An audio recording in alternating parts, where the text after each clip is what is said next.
2026-yil 24-avgust Samarqand Ishtixondan Husn akamlar Max Bull 936 1.2 pogruzchik xarid qildilar.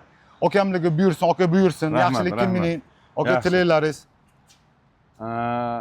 Men ishlarga juda qulay ekan, yaxshi ekan. Qishloq xo'jalikda, qishloq ishlariga hammaga buyursin. Ancha ishni yengillashtirgan. Men ham izu samasolarim bor. Kamazlar yuklab, nur ortamiz, tosh ortamiz, shag'al ortamiz, xudolasa, tuproq ortamiz. Shu qishloq xo'jalik ishlariga yaxshi ekan. Shunga niyat qilib oldik, sizlarga ham buyursin. Shopir akalarga omad. Aka buyursin. Rahmat. Hammanglarga nasib qilsin, sog' bo'linglar, salomat bo'linglar.